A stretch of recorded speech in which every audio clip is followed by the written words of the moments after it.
কোথায়? কাউকে তো আনিকার মতো দেখছি না। আরে আমি এখানেই তো দেখেছি আনিকাকে একটা ছেলের সঙ্গে বসে থাকতে।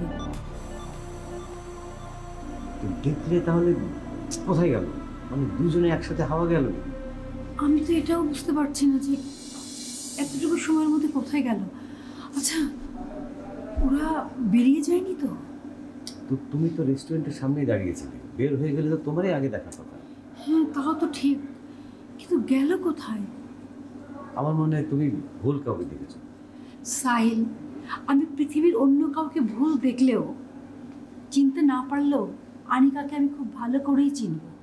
তাহলে তুমিই বলো তারা কোথায় গেল? আমি তো সেটাই ভাবছি যে আমি ঠিক এখানটাতেই ওই ছেলেটার সঙ্গে বসে থাকতে দেখেছি। এখন ওরা কোথায় হাওয়া হয়ে গেল? জেরিন, তুমি আসলে আনিকাকে নিয়ে বেশি ভাবছো তো, সেই জন্য তোমার বোধহয় মতিভ্রম হয়েছে। ও সাহিল, আমি তোমাকে কি করে বোঝাবো যে আমার কোনো মতিভ্রম হয়নি?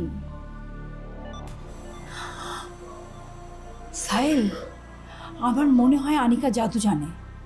যেমন করে ওর লাশটা উধাও হয়ে গিয়েছিল, ঠিক তেমনি ভাবে এখান থেকে উধাও হয়ে গেছে। দেখো, তুমি বোধহয় ভুলে যাচ্ছ আনিকা আমার স্ত্রী ছিল। আনিকা যদি কোনো জাদুই জানে তাহলে বোধহয় সেটা আমি আগে জানবো।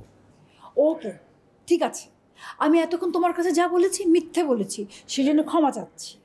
হ্যাঁ, এটা ক্ষমা চাওয়ার ব্যাপার না। তুমি চিন্তা করে দেখো, গত কয়েকদিন ধরে আনিকাকে নিয়ে যে টেনশন করছি, আনিকা যদি সত্যিই বেঁচে থাকে, তুমি যদি সত্যিই তাকে দেখে থাকো, তাহলে তো এই টেনশনের একটা সমাপ্তি আসবে। কিন্তু তার জন্য তো প্রমাণ দরকার। আমি তোমার সঙ্গে এ ব্যাপারে আর একটি কথা বলবো না। আনিকাকে যখন আমি একবার দেখেছি, ওর আমার চোখের সামনে আবার পড়তে হবে, তখন তোমাকে প্রমাণ সহ দেখাবো। আচ্ছা, ঠিক আছে, এখন চলো।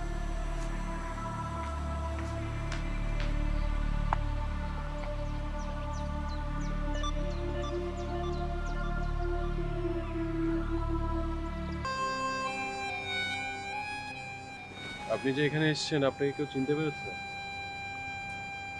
কেউ চিনতে পেরেছে কিনা জানি না, কিন্তু জেরিনের চোখ ছানা বড়া হয়ে গিয়েছিল। আচ্ছা, আপনার মনে আছে আপনাকে যখন আমি প্রথমবার আপনার হাজবেন্ডের কথা বলেছিলাম যে ওনার একটা অ্যাফেয়ার আছে, আপনি তো আমার কথা বিশ্বাস করেন।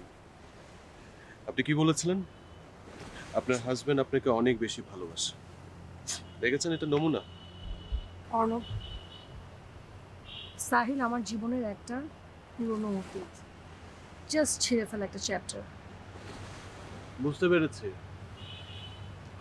তবে আপনার বোঝা উচিত ছিল যে একটা মানুষকে চোখ বন্ধ করে বিশ্বাস করাটা কতটা বোকামি।